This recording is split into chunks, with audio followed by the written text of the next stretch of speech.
સુરતમાં 1.30 કરોડની છેતરપિંડી કરનાર બિલ્ડર ઝડપાયો છે. બિલ્ડર પિંકેશ સુરેશભાઈ પટેલની કોસેલ પોલીસે ધરપકડ કરી છે.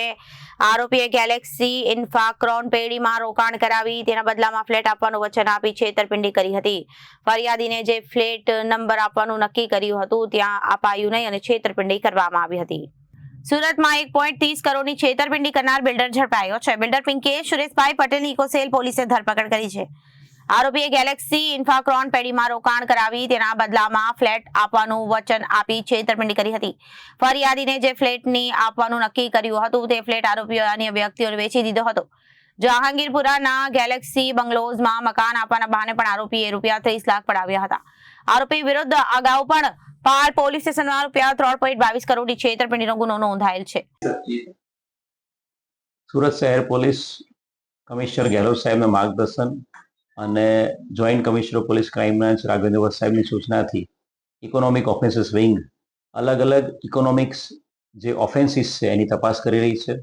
સમગ્ર સુરત શહેરમાં ડાયમંડ રિલેટેડ ફ્રોડ કે ટેક્સટાઇલ રિલેટેડ ફ્રોડ કે જમીન રિલેટેડ કે કોઈ પ્રોજેક્ટ રિલેટેડ ફ્રોડની તપાસ ડાયરેક્ટલી ઇકોનોમિક ઓફેન્સીસ વિંગ કરી રહી છે. આ ઇકોનોમિક ઓફેન્સીસ વિંગમાં એક ફરિયાદી અમારી પાસે આવેલા હતા અને આ ફરિયાદીએ કુલ મળીને ₹1.30 કરોડ જેટલું રોકાણ એક ગેલેક્સી ઇન્ફ્રાકોન ભાગીદારી પેઢીમાં કર્યું હતું. ગેલેક્સી ઇન્ફ્રાકોન ભાગીદારી પેઢીમાં આજે ફરિયાદીએ છે એણે 2 અલગ અલગ ઇન્સ્ટોલમેન્ટમાં સૌથી પહેલા 85 લાખ અને 15 લાખ એમ 1 કરોડનું રોકાણ એક ફ્લેટ માટે કર્યું હતું.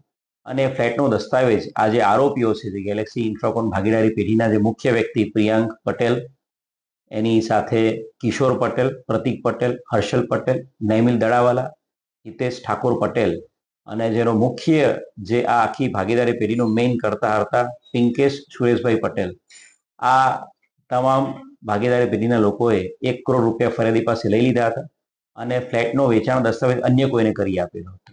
અને ત્યારબાદ એ ફ્લેટની જગ્યાએ એક નવો બંગલો એમને આપવાની વાત કરીને એક બંગલા માટે પણ એમની પાસેથી 30 લાખ, ફરિયાદી પાસે 30 લાખનું એક રોકાણ કરી લીધેલું હતું અને એ બંગલાનો પણ એમને દસ્તાવેજ કરી આપ્યો નહોતો.